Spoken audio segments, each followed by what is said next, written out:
সুপ্রিয় দর্শক সবাইকে স্বাগত জানাচ্ছি স্বপ্নধরা স্বাধীন সংলাপে সহযোগিতায় আলোক হেলথ কেয়ার অ্যান্ড হাসপাতাল বাবলি ইয়াসমিন পুরো আয়োজন জুড়ে থাকছে আপনাদের সঙ্গে। আজ আমার নির্ধারিত বিষয় রাজনীতির ভালো মন্দ ও সাম্প্রতিক বাংলাদেশ, সবকিছু নিয়ে আলোচনা করব।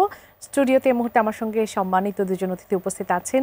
শুরুতেই পরিচয় করে দেব তাদের সঙ্গে। স্টুডিওতে আছেন নীলুফার চৌধুরী মনি, সাবেক সংসদ সদস্য বিএনপি। আপা স্বাগত জানাই আপনাকে এই আয়োজনে। আছেন ডাক্তার জাহিদুর রহমান, নির্বাচন ব্যবস্থা সংস্কার কমিশনের সদস্য, রাজনৈতিক বিশ্লেষক। ভাইয়া স্বাগত জানাই এই আয়োজনে। ডাক্তার জাহিদুর রহমান, আপনাকে দিয়ে শুরু করি। সেটি হচ্ছে যে আমি আপনার কাছে যেতাম, কারণ আপনার কাছে একটু ইন্টারেস্টিং কোশ্চেন আছে, যে জন্য আমি আপনার কাছে শুরুতে আসলাম। আজকে জামায়াতের বিশাল একটা সমাবেশ হলো ঐতিহাসিক সরিদে উদ্যানে। এটি প্রথম তাদের সমাবেশ এবং সেই সমাবেশ থেকে তারা 7 দফার দাবি তুলেছেন। নানা ধরনের নির্বাচন কেন্দ্রিক কথাবার্তা আমরা সেখানে দেখেছি বলতে। আপনি আসলে কেমন দেখলেন এই সমাবেশ এবং আপনি কি বার্তা পেলেন? মানে জামায়াত ঐতিহাসিক সোহরাওয়ার্দী উদ্যানে প্রথমবারের মতো সমাবেশ করেছেন স্বাধীনতার পর। মানে এটা ঐতিহাসিক যদি বলে, এটা ঐতিহাসিক হওয়ার কারণ হচ্ছে 7ই মার্চের ভাষণ। এবং জামায়াত এখানে গেছেন, তারা স্বাধীনতার সাথে বুঝতেই পারছেন এটার মধ্যে তাদের এক ধরনের অস্বস্তি আছে। অনেক সময় তারা সেটাকে প্রিভিয়াস যে অবস্থা সেটাকে সাপোর্ট করার চেষ্টা করেন, আবার বুঝতেও পারেন যে না, এটাকে আসলে ডিল না করলে চলবে না, দেশের মানুষ এটাকে আসলে নিচ্ছে না। তো তারা চেষ্টা করছেন হয়তো খানিকটা। এই যে মাঝখানে তারা গোলাম আজমের বাংলায় বৈষম্যের ঠাঁই নেই এটাই বলে দেখছে যে লোকজন রিয়াক্ট করছে, তো বুঝলেন যে না, এটা হবে টবে না। তো আমি ধারণা করি সেটার একটাতে গেল। তো এটা একটা দেখার মতো ব্যাপার। বিশাল সমাবেশটা বিশাল হয়েছে কিনা আমি আসলে নিশ্চিত নই। আমি নানাভাবে দেখার চেষ্টা করলাম সমাবেশটা কেমন হয়েছে, কারণ আমাদের দেশে তো এই ধরনের একটা টেন্ডেন্সি আছে যে শোডাউন শব্দটা ব্যবহার করি। শোডাউনটা কেমন হলো? অনেক ড্রোন ভিউটিও আছে, আমি দেখলাম অনেক জায়গায় ফাঁকা টাকা আছে। খুব বড় হয়েছে বলে মনে হয় না। বিশেষ করে জামাতের কাছে আমাদের আরও বেশি এক্সপেকটেশন এই কারণে থাকে, এটা খুবই রেজিমেন্টেড সংগঠন। ও চাইলে সারা দেশের যতজন আছে সব চলে আসবে ধরনের সংগঠন। এটা মনে হয় কি আরেকটা কারণ যে আজকে আমরা ঢাকা শহরের একটা অংশ ফাঁকা দেখেছি, গাড়ি ঘোড়ার চাপ ছিল না, সেটাও কি একটা? হ্যাঁ, সেটা আছে। এবং আমি ঢাকার বাইরে থেকে প্রচুর বাস এসছে, এত কিছুর পরও আমার কাছে জনসমাগমটা খুব বেশি উল্লেখযোগ্য বলে মনে হয়েছে। এই জনসভার রাদার সবচেয়ে সিগনিফিকেন্ট, তাদের 7 দফায় তাদের পুরোনো টাইপের কথাবার্তায় আছে, কিন্তু যেটা সবচেয়ে সিগনিফিকেন্ট ব্যাপার সেটা হচ্ছে ভবিষ্যৎ নির্বাচনী জোট বিএনপির বিরুদ্ধে যে চেষ্টাটা হচ্ছে, এটা সফল হবে কিনা যে ডিফারেন্ট ডিবেট, সেটার একটা রিফ্লেকশন দেখলাম। এখানে বিএনপিকে ইনভাইট করা হয়নি, বিএনপির সাথে অ্যালাইন্ড যেসব দল আছে, গণতন্ত্র মঞ্চ, বাম, এদের কাউকে ডাকা হয়নি। এবি পার্টি ডাকা হয়েছে, তাদের সাথে দীর্ঘদিন থেকে যেসব দল, ইসলামী যেসব দলকে নিয়ে কথা হয়, এনসিপি আছে একটা, তাকে ডাকা হয়েছে। এনসিপি কেও তাদের সাথে, আমরা জামাত এনসিপি কে বেশ খানিকটা অনেক ইস্যুতে লাইন দেখছি। সো তারা মিলে, তার মানে ভবিষ্যৎ বিরোধী রাজনীতি বিএনপির বিরুদ্ধে কে দাঁড়াচ্ছে সেটার একটা শোকেস। এবং জামাত এখন এটা প্রজেক্ট করতে চাইছে, এটা লুকাচ্ছে না, কারণ নির্বাচন খুব বেশি দূরে না। তাই তারা জনগণকে ওই বার্তা দিতে চায় যে আমরা একটা শক্তি, আমরা এই শক্তি একত্র হচ্ছি। কিছুদিন আগে ইসলামী আন্দোলনের যে সমাবেশ হয়েছে সেখানেও বিএনপিকে ডাকা হয়নি, যদিও বলছিল বিএনপি তো লোয়ার হাউসে প্রপোর্শনাল রিপ্রেজেন্টেশন চায় না, তাই ডাকিনি।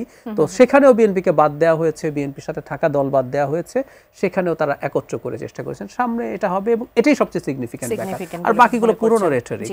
একটা জিনিস যোগ করে দেয়, জনাব শফিকুর রহমান আহত, মানে অসুস্থ হয়ে পড়েছেন, আমরা তার রোগ মুক্তি কামনা করি। এবং যারা মির্জা ফখরুল ইসলাম আলমগীর অসাধারণ কাজ করেছেন, তাকে দেখতে গেছেন। এটা আন্তরিকতা নিয়ে গেছেন আমি জানি, কিন্তু পলিটিক্স আবার পলিটিক্যাল গেইনিংও থাকে।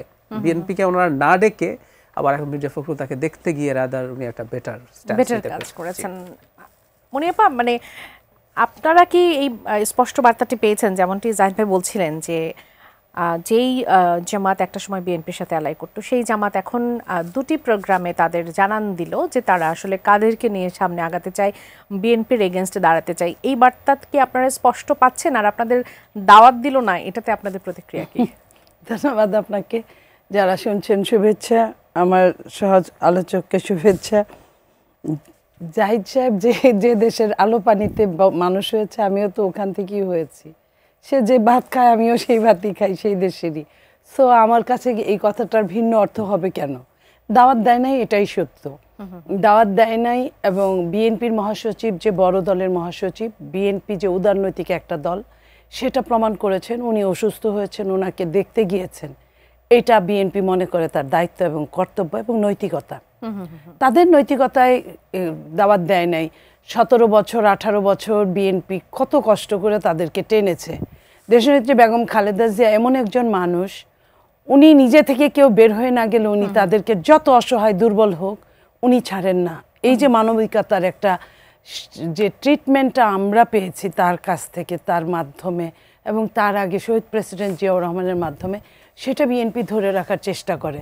আপনি দেখেন যে সরকার যখন চেঞ্জ হলো প্রথমেই জামাত মানে বিনা মেঘে বজ্রপাতের মতো বলে ফেললো যে এক স্বৈরাচার এক জালিমকে বিদায় করে আরেক জালিমকে কি আনার জন্য আমরা বিদায় করেছি। তো এই যে হঠাৎ করে বিএনপি কিন্তু সেই দিন অবাক বিস্ময়ে তাকিয়েছিল যে এটা কি বললো, কারোর সঙ্গে তাদের সঙ্গে আমাদের কোনো সমস্যা নাই, কোনো কিছু নাই, একটা মানুষ কেন গায়ে পড়ে বলবে। এবং এই টাইপের মানুষগুলো যে প্রতিদিন বাঘে ধরার মতো, যে বাঘে খেলো আমরা গল্প পড়েছিলাম না, সত্যিকার অর্থে যেদিন বাঘে ধরে সেই দিন কিন্তু আর কেউ আসে না। এরা এরকম, এটাকে ইসলাম, তাদের দলের নামের সাথে ইসলাম আছে, কিন্তু ইসলাম যে কথাগুলো বলছে তারা কিন্তু ওই কথাগুলো পালন করে না। ইসলামের দৃষ্টিভঙ্গিতে এটাকে বলে মুনাফেকি। কারণ আমি একখানে আমার বিপদে আমি সহযোগিতা নিলাম এবং আমার বিপদ থেকে উঠে যাওয়ার সাথে সাথে আমি তাকে ল্যাং মারলাম, এটাকে ইসলাম কিন্তু খুব ভালো চোখে দেখে না। কিন্তু তারা ইসলামী দল করে, আমরা কিন্তু ইসলামী দল করি না, আমরা ইসলামে বিশ্বাস করি। দলটা আমরা রাজনীতিটা আলাদা করি, কিন্তু আমরা চেষ্টা করি আমাদের ধর্ম আমাদের যে কথা বলেছে। তো সেইখান থেকে নর্মালি বোঝা যায় যে আপনার জামাত আমাদেরকে দাওয়াত দিবেন না, না দিয়ে ভালো করেছে। দাওয়াত দিত, আমি মনে করি শত্রুর বড় পিড়ি এটা বলে না গ্রামে, এই বড় পিড়িটা থাকলে আরও লস। দাওয়াতও দিত আবার গালিও দিত, তার চেয়ে দাওয়াত দেয় নাই, তারা ক্লিয়ার করেছে। কারণ এখানে শুধু নির্বাচনকে কেন্দ্র করে এইটা হচ্ছে তা কিন্তু না, নির্বাচন বয়কট করার জন্য কিন্তু একটা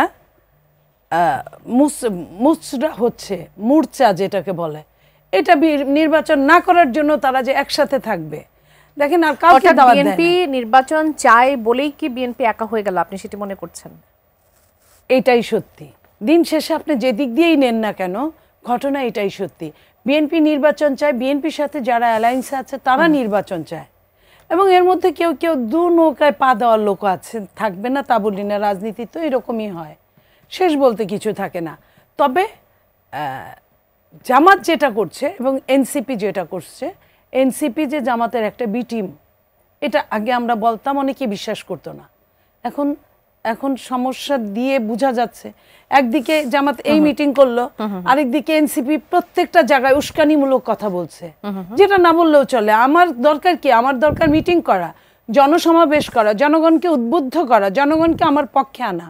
যদি এটা হয় তাহলে আমি কেন আরেকজনকে, কে গডফাদার, কে মাফিয়া, কে কি, এটা ওই অতি বড় আমি কহে নকল হীরাটি, এই জিনিসটা যারা কিনা এখনো স্পার্ক করে উঠতে পারে নাই, তার মধ্যেই তারা এত কিছু, ওই মহিলার নাকের নাক ফুল পর্যন্ত 7 লাখ টাকা, গাড়ি গ্লাস খুলে নেওয়া পর্যন্ত ধরা খাওয়া, আপনার আইফোন পর্যন্ত ধরা খাওয়া, আপনার বিভিন্ন অফিস আদালত ইফতার পার্টি থেকে শুরু করে যে কোনো জায়গায় ধরা খাওয়া, তারা কিনা বলে যে কে মাফিয়া। জি, এই প্রসঙ্গটা নিয়েই ডাক্তার জাহিদ আপনার কাছে একটু আসি। আমরা গোপালগঞ্জের ঘটনাটা নিয়ে নানান আমরা আলোচনা তো করেছি, সেটা নিয়ে নানান দিন দিন সেটা নিয়ে আরও বিতর্ক বাড়ছে বা সমালোচনা বাড়ছে, যদি বলি স্পষ্ট করে। কিছুটা একই ঘটনা আজকে আমরা কক্সবাজারে দেখলাম। তাদের কেন্দ্রীয় একজন নেতার একটি বক্তব্যকে কেন্দ্র করে, বক্তব্যটা এমন ছিল যে শিলং থেকে 90 গডফাদার এসেছে, মানুষের জমি দখল করছে, এরকম আরও কিছু বাক্য তিনি সেখানে যুক্ত করেছেন। বলেছেন যে আমার প্রশ্ন হলো যে গোপালগঞ্জে যে ঘটনাটা ঘটলো সেখানে সরকারি বাহিনী বলি বা হচ্ছে আমরা সেনাবাহিনীকে দেখেছি তাদেরকে উদ্ধার করে নিয়ে আসতে, এখানেও কেন তারা আবার তোপের মুখে পড়লো? একই ঘটনা কেন দুটি জায়গায় ঘটলো? আমার কাছে কি জানি মনে হচ্ছে ওনারা তোপের মুখে পড়ার রাজনীতি করতে চেয়েছেন। মানে খেয়াল করুন, যারা নাসিরউদ্দিন পাটোয়ারি যে বক্তব্য দিলেন জমি দখল সহ নানা অনিয়ম নিয়ে, ওনার কাছে কি তথ্য আছে? তথ্য থাকলে ওনার উচিত হবে ওনার লোকজনকে দিয়ে মামলা করানো। জনাব সালাউদ্দিন যদি এত বড় ক্রিমিনাল হয়ে থাকেন, একদম সরাসরি নাম তো বলেন না, আমরা নামটা বলছি, এখানে একটু যোগ করে রাখি, আজকে ওই সময় উনি একটা প্রোগ্রামে ছিলেন, ওই প্রোগ্রামে প্যানেলে আমিও ছিলাম, কিন্তু আমার যাওয়া হয়নি, কিন্তু আমি দেখলাম ওনার বক্তৃতায় অত্যন্ত ম্যাচিওরড ওয়েতে তিনি বিপদ হতে পারে সে কারণে উনি ব্যবস্থা নিচ্ছেন যারা সেফ বেরিয়ে আসতে পারেন। তবে আমি এটুকু বলে রাখি, বিএনপি খুব ভালো হতো, সবচেয়ে ভালো হতো যদি তার কর্মীরা ক্ষুব্ধ হয়ে এই ভাঙচুরটা না করতেন। এটা সবচেয়ে ভালো হতো বলে আমি মনে করি। বিএনপি বড় দল, তার রেসপন্সিবিলিটি বেশি। কিন্তু যে কথাটা বলছিলাম, সে তোপের মুখে পড়ার রাজনীতি করতে চাইছে। কেন? আমার দুটো ব্যাখ্যা আছে।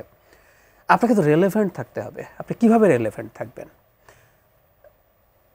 গোপালগঞ্জে গেলেন, সেখানে এই ঘটনা হলো, আপনি মার্চ টার্চ বলে কিন্তু এক ধরনের পরিস্থিতিও তৈরি করার চেষ্টা করেছেন। আপনি এটাকে পদযাত্রা বলেননি। পরে মুজিববাদ, মানে আমি প্রায় বলি মুজিববাদ বলে কিছুর এক্সিস্টেন্স শেখ হাসিনা শেষ অংশে ছিল। শেখ হাসিনা কোনো বাদের সাথে ছিলেন না, বা এই শব্দটা আমরা তখন শুনিনি কোনোভাবেই না। মুজিবের সময় শোনা যেত এটা একটা ট্র্যাশ, কিন্তু সেটা না। 18 সালের পর থেকে শেখ হাসিনা একটা মাফিয়া রেজিম ছিলেন। উনি জাস্ট বল প্রয়োগ করে ক্ষমতায় ছিলেন। উনি কোনো বাদকে দেখিয়ে মানুষকে কনভিন্স করে ক্ষমতায় থাকার চেষ্টাই করেননি।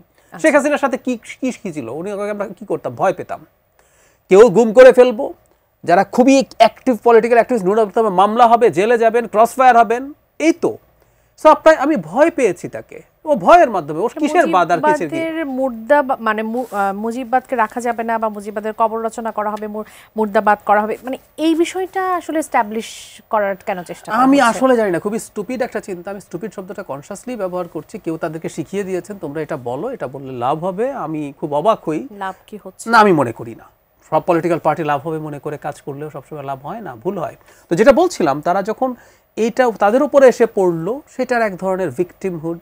এখানেও একই, যে আমরা হামলার শিকার হয়েছি এবং আমাকে আওয়ামী লীগ পেটায়, আমাকে বিএনপি পেটায়, সবাই আমাকে পেটায়। এবং স্লোগান তো দেয় এখন, আওয়ামী লীগ গেছে যেই পথে বিএনপি যাবে সেই পথে, এসব স্লোগান টোগান তারা দিচ্ছেন।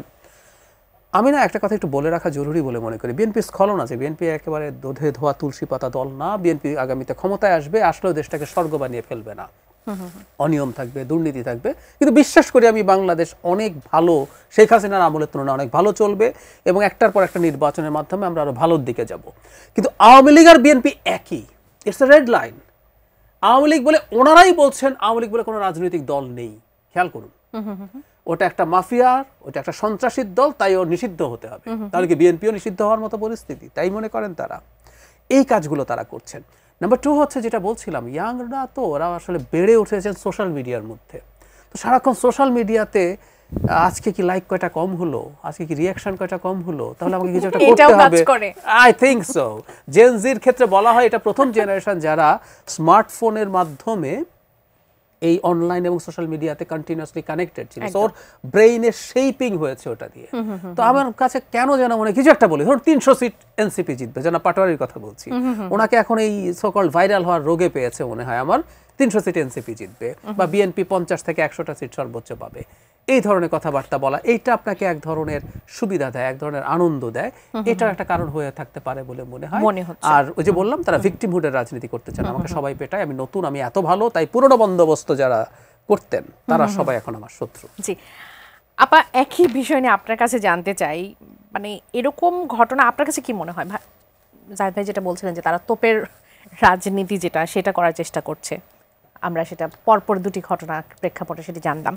মুজিববাদ নিয়েই বা আপনার ব্যক্তিগত মতামত যদি আমি জানতে চাই, এই বিষয়টা আসলে কি?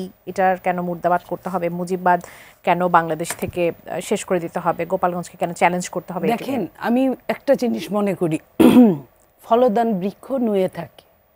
ওরা যদি সত্যিই ফলদান বৃক্ষের মতো হতো, তাহলে ওরা চুপ করে থাকতো, ওদের কাজই ওদেরকে এগিয়ে নিয়ে যেত। যেটা এই আওয়ামী লীগ যদি এত প্রথম দিকে এত সন্ত্রাসী হতো, এত লোক হতো না তার সাপোর্টে। বিএনপি যদি এত সন্ত্রাসী হয়, তাহলে এত লোক হওয়ার কথা না। বিএনপি না চাইতেই যা পায়, তো তারা তো চায়েও তা পাচ্ছে না। এবং আমার এখানে ধারণা, এই দুইটা দলকে তারা সঙ্গে রাখছে এই কারণে, এদের সাথে উস্কানিমূলক কাজ করছে এই কারণে, যে অনেক সময় নিজের নাম কেনার জন্য এদের সাথে জোর করে ঘষা দিয়ে ঝগড়া করার জন্য, যাতে আমি এখানে আমার স্থায়িত্ব টিকে, বা আমি দেখিয়ে দিতে চাই, বুঝিয়ে দিতে চাই, কিংবা দেশটাকে এক ধরনের ডেস্ট্রয় করতে চাই। সব সময় যদি মনে করেন আপনি গণ অভ্যুত্থান প্রতিদিন হবে, প্রতিদিন কিন্তু গণ অভ্যুত্থান হয় না। আমি যদি আপনাকে একটা কথা বলি, গোপালগঞ্জে অথবা আজকেই ধরেন, যদি আইন শৃঙ্খলা রক্ষাকারী বাহিনী তাদের সাথে না থাকতো, তাদেরকে ওইভাবে প্রটোকল না দিত, তাদেরকে ওইভাবে আপনার ট্যাঙ্কের সেই অন্ধগলির মধ্যে ঢুকায় চ্যাপ্টা করে না ফিরে নিয়ে আসতো, তাহলে কি তাদের কি অবস্থা হতো আপনি আমি একবার চিন্তা করি। এটা আমরা ভালো চাই, এটা কাজটা আইন শৃঙ্খলা বাহিনী রক্ষাকারী বাহিনীকে ধন্যবাদ দেই, কিন্তু পাশাপাশি যারা মারা গেছে তাদের জন্য একই তো কষ্টবোধ, একই তো দুঃখবোধ, একই তো যন্ত্রণা। সেই পরিবারগুলোর দিকে তাকাই, আজকে দেখেন টানা ৩-৪ দিন যাবত ওইখানে কারফিউ চলছে। কারফিউর মধ্যে কয়জন আপনার ৪-৫ হাজার লোক ধরেন ওই মিটিংটায় আসছিল প্রতিবাদ করতে। একটা জেলায় কি ৪-৫ হাজার লোক থাকে? একটা জেলায় মিনিমাম ১৫-২০ লাখ লোক থাকে। এই ১৫-২০ লক্ষ লোক যখন জিম্মি হয়ে যাচ্ছে, তখন যাকে আমার পছন্দ হলো না, একটা মানুষের চেহারা খারাপ, আমি তার রুমে গেলাম, কিছু মানুষের চেহারা দেখি মনে হয় এই লোকটা বোধহয় দুষ্কৃতিকারী, আসলে তা না। আমি তার রুমে গিয়ে আমার মনে হলো আমি ধরে নিয়ে আসলাম। এটা তো একটা বড় ধরনের অপরাধ। আমি তো আন্দাজে অনেক কিছুই করতে পারি না। তো এই যে তাদের স্থলপথ, নৌপথ, সব পথ বন্ধ করে দেওয়া হয়েছে, এটা তো এইটা যে লুম্বাস্তে গাউজারের মতো। তো এই একটা কয়েকটা লোককে বাঁচানোর জন্য যদি একটা জেলাকে, একটা দেশকে ডেস্ট্রয় করে, এবং তারা কি বলে একটা জেলা যারা সামলাইতে পারে না, যে সরকার, সে সরকার আবার নির্বাচন কি দিবে? তার মানে ঘুরে ফিরেই কিন্তু ওই কথা, যে কলা সুলাইলা কেন বুঝায় দাও যে আমি এটা চাই না, তুমিও এটা চাইবা না। তো ওই একটা শ্রেণী যারা এই যে মিটিং করছে, আপনার উস্কানি দিচ্ছে, সারা দেশে ঘুরছে, সারা দেশে তো প্রত্যেকেই মিটিং করে। দেখেন আমরা আওয়ামী লীগের সময় কত অত্যাচারিত হয়েছি, তারপরেও আমরা চেষ্টা করেছি আমাদের দলটা যেন শার্প থাকে, মিটিং করা, মিছিল করা, করতে পারি নাই, তারপরে যতটুকু পারছি। এবং আওয়ামী লীগ যে আমাদেরকে ভাঙতে পারে না, এটাই তো আমাদের বড় সফলতা। তো সেইখানে অনেক সময় কিন্তু ঠান্ডা মাথায় রাজনীতি করতে হয়। মরার আবার জাত কি শ্রীকান্ত বলেছিল, সেই মরার আপনি গোপালগঞ্জের মেন লোক আপনার পালিয়ে চলে গেছে, শেষ ওইখানে। তাদের অন্য যারা আছে তাদেরকে আইন শৃঙ্খলা রক্ষাকারী বাহিনী আইনের শাস্তির আওতায় আনে না, এটা তাদের দোষ। এটা যারা ঘুরে বেড়াচ্ছে তাদের দোষ না, এটা সরকারের দোষ। তো সরকারের দোষ সরকারকে না দিয়ে তাদেরকে আমি মুর্দাবাদ, জিন্দাবাদ, এই যে কি মুজিববাদ, মুর্দাবাদ, এটা আপনি যদি মুজিবের ঘরের মধ্যে গিয়া বলেন, একটা মানুষ যদি আপনার আধামরা মুমূর্ষু রোগী হয়, সেও তো উঠে দাঁড়াবে। এই দেশের সরকারের সঙ্গে আমি মনে করি সাইকিয়াট্রিস্টদের যোগ দেওয়া উচিত, যে মানুষের আসলেই, কিন্তু আমি কিন্তু দুষ্টামি করছি না, যে মানুষগুলার এখানে সাইকোপ্যাথি এখানে কাজ করছে, আপনার ওইখানে গিয়ে যারা এই যে এই ছেলেগুলোর আগে সাইকোলজিস্ট দেখানো উচিত।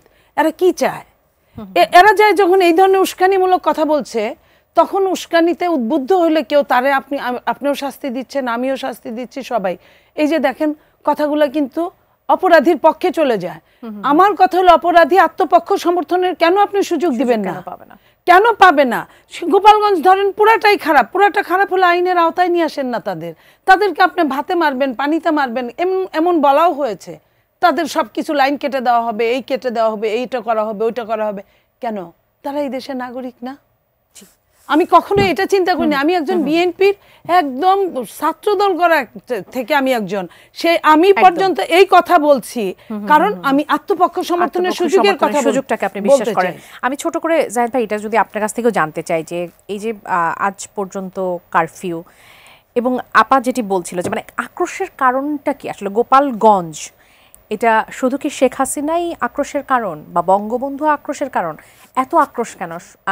যখন আমরা সেনাবাহিনীর আচরণ দেখেছি, যৌথ বাহিনীর আচরণ দেখছি, সেখানেও কি আপনি দেখতে পেয়েছেন কিনা কিছুটা আক্রোশ তাদের মধ্যেও ছিল?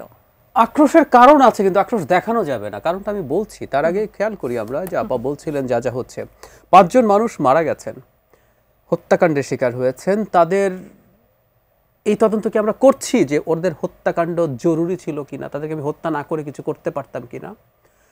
5 জনের ময়না তদন্ত হয়নি, মানে এটা তো আমাদের শেখ হাসিনার বাংলাদেশ মনে হয় যে ময়না তদন্ত তুলে আইন করবেন, মানে শেখ হাসিনার বাংলাদেশে এগুলো হয়। আচ্ছা, আমি এখন যে কথাটা বলতে চেয়েছি, আমার কাছে খুব মর্মান্তিক লাগে, 15 বছরে শেখ হাসিনা বাংলাদেশকে যেখানে নিয়ে গেছেন, এরপর জুলাই আগস্টে যা করেছেন, তারপরও শেখ হাসিনাকে মানুষ সমর্থন করে, গোপালগঞ্জের বিরাট একটা অংশ করে। আমি ব্যক্তিগতভাবে ওই জেলায় গিয়েছিলাম এবং আমি দেখেছি, খুবই মর্মান্তিক। মানে এরকম একটা ভয়ঙ্কর রকম একটা বর্বর মানুষের সমর্থক আমার দেশের মানুষ, ভালো লাগে না দেখতে। কিন্তু ওই যে বললাম, উনি করেন তো।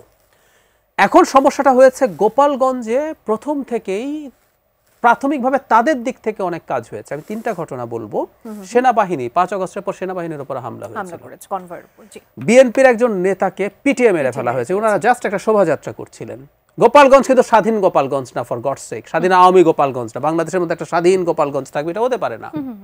এরপর একবার লিফলেট দিচ্ছিলেন, আওয়ামী লীগের লিফলেট দেওয়া নিয়ে সরকারের বিরোধিতা আছে। যখন লিফলেট একজনকে ধরে নিয়ে আসছে, থানায় হামলা করেছেন, পুলিশের উপর হামলা করেছেন।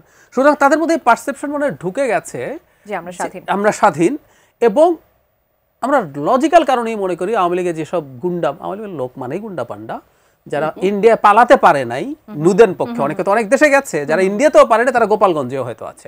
আমি জন্য শুরু থেকে সরকারকে সমালোচনা করছি, এইসব ক্র্যাকডাউন কারফিউ না। আপনি প্রথম থেকে এতগুলো মাস গেল সিস্টেম্যাটিকলি আপনি আইন শৃঙ্খলার ব্যবস্থা নিতে থাকেন, নিতে নিতে নিতে নিতে ওখানকার ক্রিমিনালদেরকে আপনি আস্তে আস্তে ধাপে ধাপে ধরে ফেলেন, করে ফেলেন। আক্রোশ হতে পারবেন। আমি এটা বলছি, আপনার যদি ক্ষোভ থাকে মিলিটারি আমার গাড়ি পড়ালো কেন, আমার আক্রোশ হলো না, একটা স্টেটের অ্যাপারেটাস যদি ভেতরে আক্রোশও আসে আপনি সেটা নিয়ন্ত্রণ করবেন, নাহলে তো আপনি একটা সন্ত্রাসী হয়ে যান, আপনি একটা মাস্তান হয়ে যান। এটা হতে পারে না আসলে। অসংখ্য ধন্যবাদ। একটা বিরতি নেবারও সময় হয়ে গেছে। সুপ্রিয় দর্শক, ছোট্ট একটা বিরতি নিয়ে কিছুক্ষণের মধ্যে ফিরে আসতে চাই। একজন দর্শক আছেন এই মুহূর্তে আমাদের সঙ্গে, তার প্রশ্নটা একবার একটু নেই। দর্শক স্বাগত জানাচ্ছি, কে বলছেন, কোথা থেকে বলছেন, আপনার প্রশ্নটি করবেন। দর্শক নিশ্চয় শুনতে পাচ্ছেন? জি জি জি। আপনার নামটা বলুন, কোথা থেকে বলছেন, আর প্রশ্নটা করবেন। জি, আমি ঠাকুরগাঁ থেকে আবিদ বলছিলাম। বলবেন, আপনার প্রশ্নটি করবেন। হ্যাঁ, আমার প্রশ্নটা হচ্ছে দুজন অতিথির কাছে। জি। আজকে যেমন আমরা দেখলাম কক্সবাজারে পাটোয়ারি সাহেব সালাউদ্দিন সাহেবকে ট্রল করলো, আর বাংলাদেশের সবচেয়ে আলোচিত যে একটা জেলা যেখানে ঘটনাটা ঘটলো গোপালগঞ্জে, সেখানে নাহিদ সাহেব বলেছিলেন বক্তব্যে যে আমরা গোপালগঞ্জের নাম পরিবর্তন করতে আসিনি, আমরা গোপালগঞ্জের মানুষের ভাগ্য পরিবর্তন করতে এসেছি। তো উনি নাম পরিবর্তন করতে যাননি। এক সময় বিএনপি নেত্রী বেগম খালেদা যে একজন পুলিশকে বলেছিলেন যে আমরা ক্ষমতা গেলে গোপালগঞ্জের নাম পরিবর্তন করতে দিব। তাহলে উনি ওই বেগম খালেদা জিয়াকে ট্রল করলেন কিনা? আমি দুজন অতিথির কাছে প্রশ্নটা রাখলাম। আপনাকে অসংখ্য ধন্যবাদ। থাকুন আমাদের সঙ্গে, বিরতির পর আসছি। দর্শক, আরো একজন দর্শক আছেন এই মুহূর্তে আমাদের সঙ্গে, তার প্রশ্নটা একটু নিতে চাই। দর্শক স্বাগত জানাই, কে বলছেন, কোথা থেকে বলছেন, আপনার প্রশ্ন করবেন।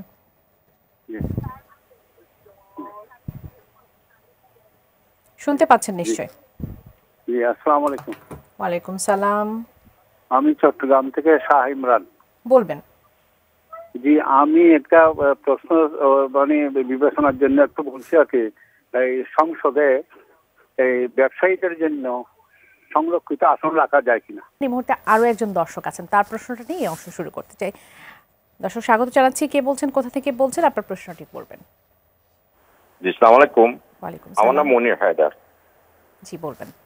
আমার প্রশ্নটা হয়েছে, গোপালগঞ্জে যে ঘটনাটা ঘটেছে, আইন শৃঙ্খলা বাহিনী অতি উৎসাহ হয়ে এনসিপির পক্ষ হয়ে, একটা দলের পক্ষ হয়ে যা ঘটেছে, কোনোদিন যদি বিএনপি এবং জামাতে ইসলামের এইরকম একটা ঝামেলা হয়, তখন আইন শৃঙ্খলা বাহিনী কার দিকে যাবে? অথবা এখন থেকে কি এনসিপির লিমিট কতটুকু আছে, সরকারকে কি এটা নিয়ে করা উচিত না? আজকে কক্সবাজারে এই ঘটনা ঘটেছে, যদি এটা আরো বড় ধরনের মারাত্মক আঘাত ধারণ করে, তারপর কি করবে গভর্নমেন্ট? অত সরকারও তো উচিত যে ওদের লিমিটেশনটা কতটুকু আছে। আর ওরাও তো যেভাবে সবাইকে নিয়ে সবসময় আপনার সরব থাকার জন্য জিয়র রহমান বাদ, মুজিব বাদ, এই বাদ, উনি বলে বাংলাদেশ বাদ, এটাও তো হইতে পারে, বলতে পারে যে 24 সালে আমরা স্বাধীন করছি, মুক্তিযুদ্ধ সব বাদ, বাংলাদেশের নতুন একটা দেশের নাম দিয়ে দিলাম। এই হলো আমাদের। অসংখ্য ধন্যবাদ। থাকুন আপা, এই প্রশ্নের উত্তর দিয়ে শুরু করি, যেহেতু প্রশ্নটা অনেক লম্বা ছিল। কি মনে হয় এই লিমিটটা কোথায় নির্ধারণ হবে? দেখেন, আমি ওনার কথার সাথে একমত, এবং আমি বলি এই যে গোপালগঞ্জে যখন মানে আগের সরকার পালিয়ে গেল, তারপরে যখন স্বেচ্ছাসেবক দলের প্রেসিডেন্ট জিলানি যখন তার এলাকা ওটা, সে যখন গেল, তাকে যখন অ্যাটাক করলো, সে কিন্তু অনেক আইন শৃঙ্খলা রক্ষাকারী বাহিনীর কাছে হেল্প চেয়েছে। আমরা কিন্তু কোনো হেল্প পাইনি।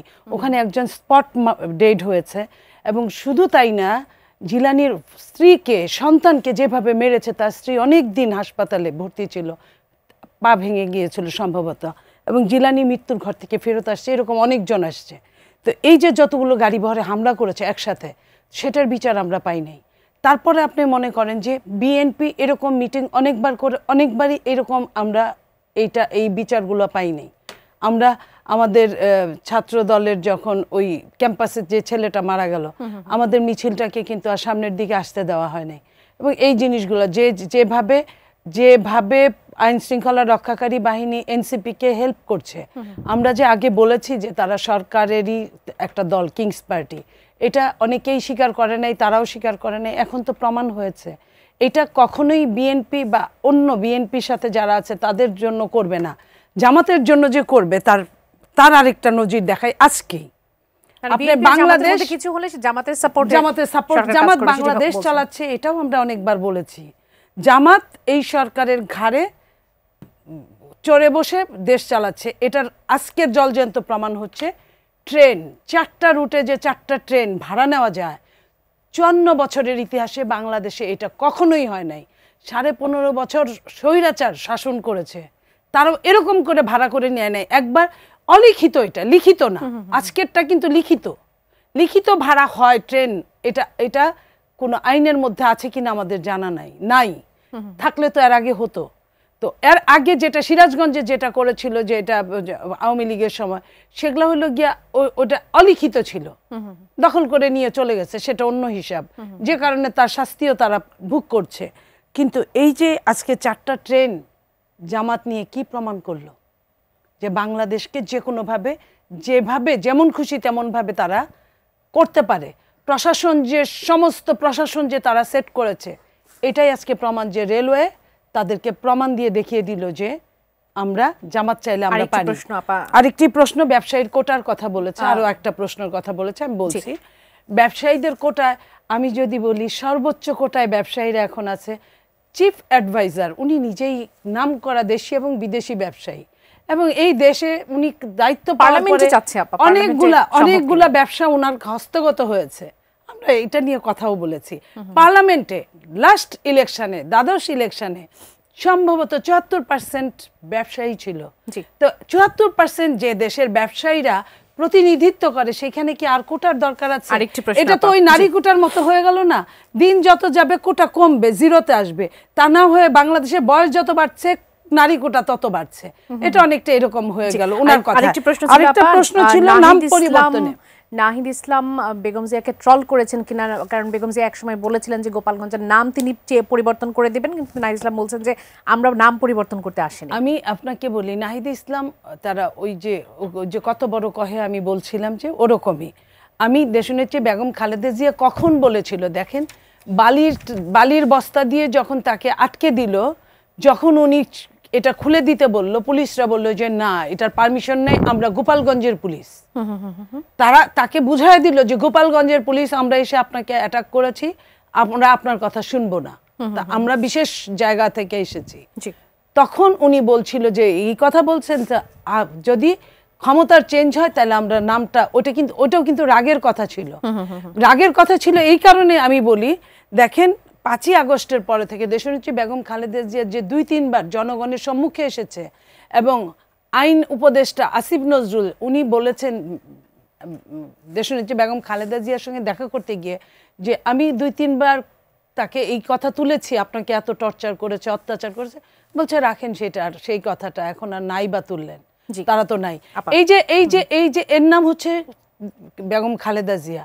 উনি অনেক কিছুই দেশটা নিজের মনে করে, আমাদের মনে করে, সবার মনে করে, সব সন্তানরা তার সন্তান মনে করে বলেই উনি সময় মতো দেশ ছেড়ে যায় নাই। এবং আরেকটা জিনিস হলো যে উনি এখন পর্যন্ত যেটা চিন্তা করে বাংলাদেশের আপামর জনতার জন্য চিন্তা করে।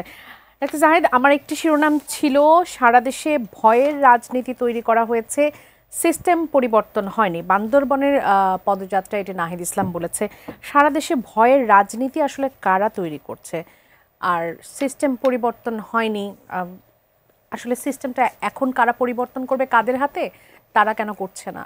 মানে ওনাদের একটা রাজনীতি আছে, তারা একটা নয়া বন্দোবস্তের কথা বলেন। জি, মানে আমি খুব পরিষ্কারও না ঠিক কি বোঝাতে চান তারা, কিন্তু বলেন প্রচুর তাদের ক্যাম্পেইন হিসাবে, যদিও আমি তাদের রাজনীতি সেই পুরনো ধরনের পুরনো ধাঁচের রাজনীতি দেখি। সো ওনারা যখন নয়া বন্দোবস্তের কথা বলেন, তো ওনার তো একটা পুরনো লাগবে, তো পুরনোরা ভয়ের রাজনীতির কথা বলছেন। অথচ আমি সোফার ওনারা এতগুলো জেলায় গেলেন, তাদের পদযাত্রা চললো, কোথায় সমস্যা হলো? গোপালগঞ্জে গেল, সেটা একটা বিশেষ জায়গা, বিশেষ ঘটনা, আর এখানে খানিকটা সমস্যা হলো, খানিকটা। এর বাইরে কিসের ভয়ের রাজনীতি হলো? একটা নতুন দল, এখন বিএনপি কি তাকে কোথাও বাধা দিয়েছে যে তুমি এটা করতে পারবা না? আমি আসলে দেখছি না। ওই যে বললাম, তাদের যেহেতু একটা নতুন রাজনীতির প্রশ্ন আছে, তারা বলেন, এবং এই কথাটা রাজনীতিতে বলা হয়, আপনি সবসময় যা বলেন সেটা যে সবসময় সত্য হতে হবে তা না। রাজনীতি কিন্তু ন্যারেটিভ ম্যাটার্স। আপনার টার্গেট একটা গ্রুপ যদি এটা গ্রহণ করে, সে অনেক ক্ষেত্রে এটা কাজ করে। আমি এইভাবে একটা উদাহরণ দিই, সেটা হচ্ছে বিজেপি হচ্ছে গরু রক্ষার জন্য ভারতের প্রধান দায়িত্বপ্রাপ্ত, সে তাদের গোমাতা রক্ষা করে, সেটা একটা ন্যারেটিভ কিন্তু ইন্ডিয়াতে আছে। কিন্তু আপনি দেখবেন ভারত প্রতি বছর তার বিফ রপ্তানি বাড়ছে, এবং হ্যাঁ, মানে ক্রমাগত বেড়ে এখন সেকেন্ডে গেছে ব্রাজিলের পরপরই। কিন্তু খেয়াল করুন, জনগণ কিন্তু, এটা ফ্যাক্ট না, কিন্তু জনগণকেও এটা বুঝিয়ে ফেলতে পেরেছে। সুতরাং রাজনীতিতে আমি এই কথাটা বলার চেষ্টা করছি যে রাজনীতিতেও এই ধরনের ব্যাপার থাকে, যে আপনি আসলে আদতে কি করছেন। জামায়াতে ইসলামী ইসলামের পথে আছে, ইসলামের তাদের সৎলোকের শাসন, এটা করবে সেটা করবে, নানান আলাপ আছে। আপনি জামায়াতের বিরুদ্ধে, যে আমি এখন বলছি না, এটা যদি কারো কানে শোনে, আমি এখন এখানে অন রেকর্ড বলছি, দেখবেন নিচে বিভৎস গালিগালাজ হবে। এটাই হচ্ছে কিন্তু তারা এটা আবার মানুষের কাছে, কারো কাছে, সবার কাছে না, একটা গ্রুপের কাছে নিয়ে যেতে পেরেছেন। তারা খুবই ভালো মানুষ, খুবই সৎ মানুষ, তারা খুবই টলারেন্ট মানুষ।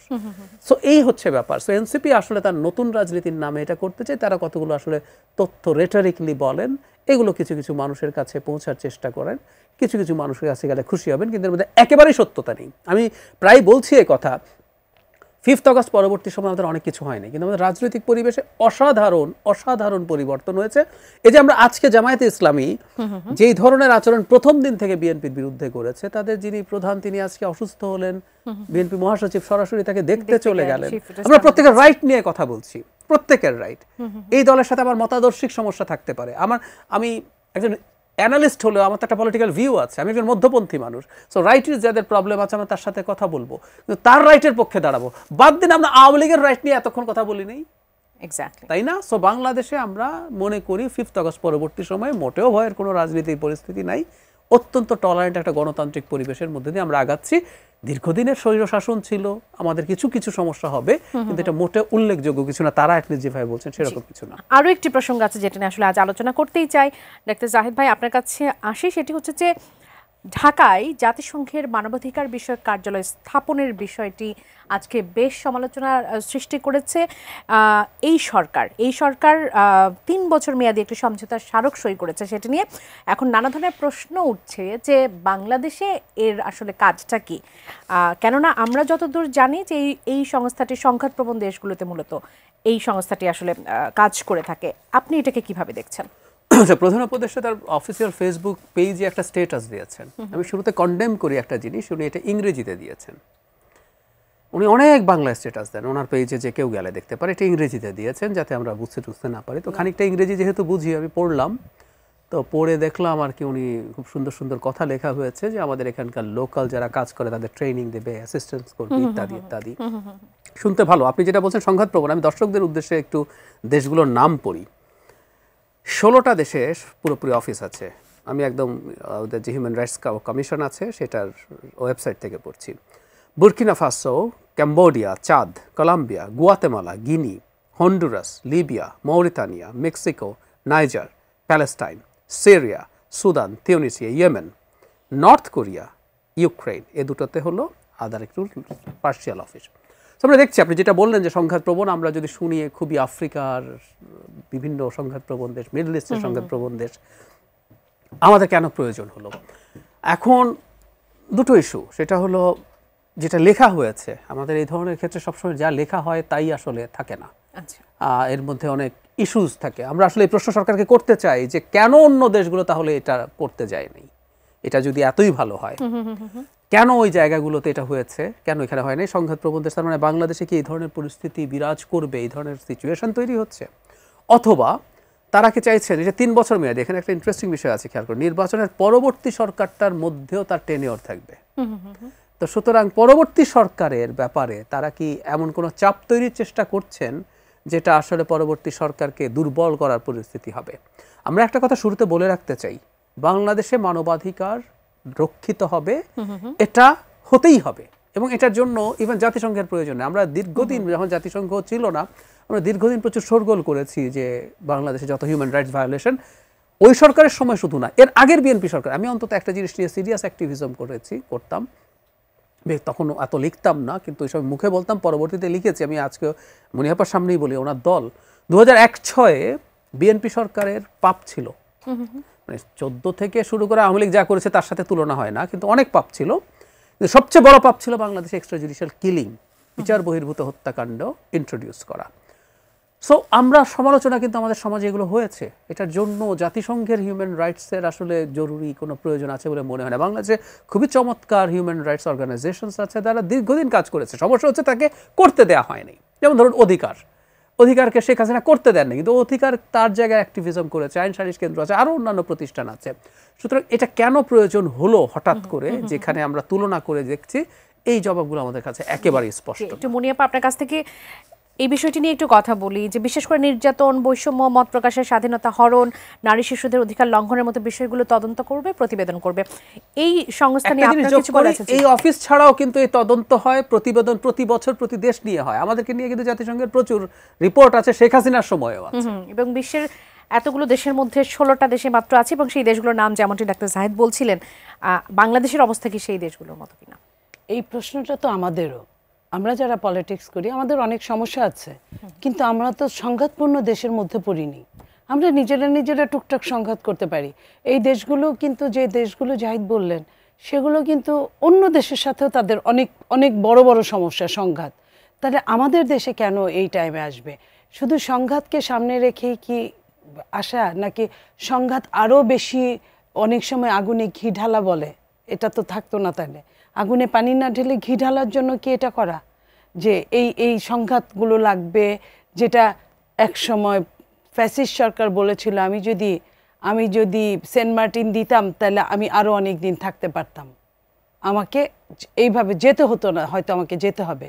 তো এই যে তখন আমরা তার কোনো কথাই আমরা বিশ্বাস করতাম না শেষ দিকে, সত্য মিথ্যা যাই হোক না কেন, কিন্তু এটা বুঝতাম যে কিছু একটা এরকম যে কোনো ঘটনা ঘটতে যায় বাংলাদেশকে নিয়ে।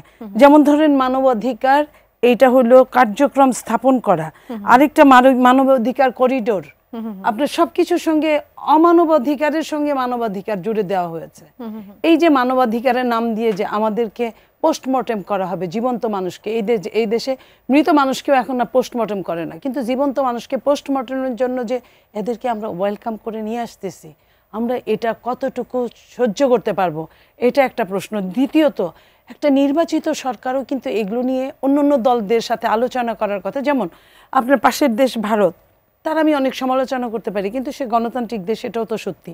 সে যখন শেখ হাসিনা যখন চলে গেল, পালিয়ে গেল, তখন তাকে রাখবে কি রাখবে না বলে তড়িৎ কিন্তু সব দলকে ডেকে কিন্তু তারা একটা মিটিং, জাতীয় ঐক্যের একটা সৃষ্টি করলো, এবং সব দল ওইখানে ম্যান্ডেট দিল, তারপরে কিন্তু নিল। এটা নাও করতে পারতো, এটা না করলে মানবিকতা দোহাই দিলেই কিন্তু হয়ে যেত, কিন্তু তারপরেও করেছে।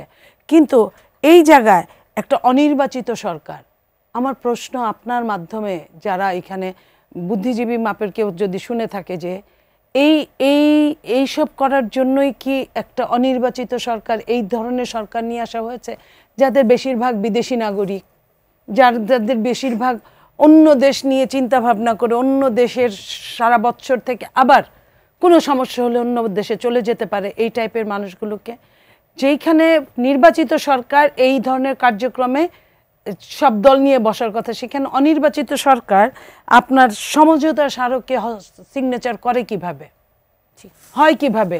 এই হওয়াটার জন্য তাদেরকে জবাবদিহিতা, দেশের এই যে সংঘাত, এই যে বিভিন্ন জায়গায় উত্তেজনাপূর্বক বক্তৃতা, পায়ে পা দিয়ে যুদ্ধ করা, ঝগড়া করা, এইসবের কারণে কিন্তু আসল জিনিসটা দূরে সরে যাচ্ছে। আসল জিনিসকে লুকানোর জন্যই কি এত কিছু, এত জেলায় জেলায় সমস্যার সৃষ্টি হচ্ছে কিনা, সেটাও আমাদেরকে বুঝতে হবে। আমাদের রাজনৈতিক নেতৃবৃন্দর এই জায়গাটায়, যে আমাদের জাতীয়, যেটা সেনাবাহিনী প্রধান বলছিল, যে তোমাদের কাদা ছোড়াছড়িতে আমাদের দেশের সার্বভৌমত্ব বিনাশ হয়ে যেতে পারে, সেই সার্বভৌমত্ব রক্ষার্থে আমি মনে করি প্রত্যেকের এই কাজগুলো একত্রতা ঘোষণা করা উচিত, সচেতনভাবে একত্রতা ঘোষণা করা উচিত। অসংখ্য ধন্যবাদ নীলুফা চৌধুরী, অসংখ্য ধন্যবাদ ডাক্তার জাহিদুর রহমান আমাদের এই আয়োজনে যুক্ত হওয়ার জন্য। দর্শক, এতক্ষণ আপনারা যারা আমাদের সঙ্গে ছিলেন, আগামী পর্ব দেখার আমন্ত্রণ যারা যেখান থেকে বিদায় নিচ্ছি। ধন্যবাদ সবাইকে, শুভরাত্রি।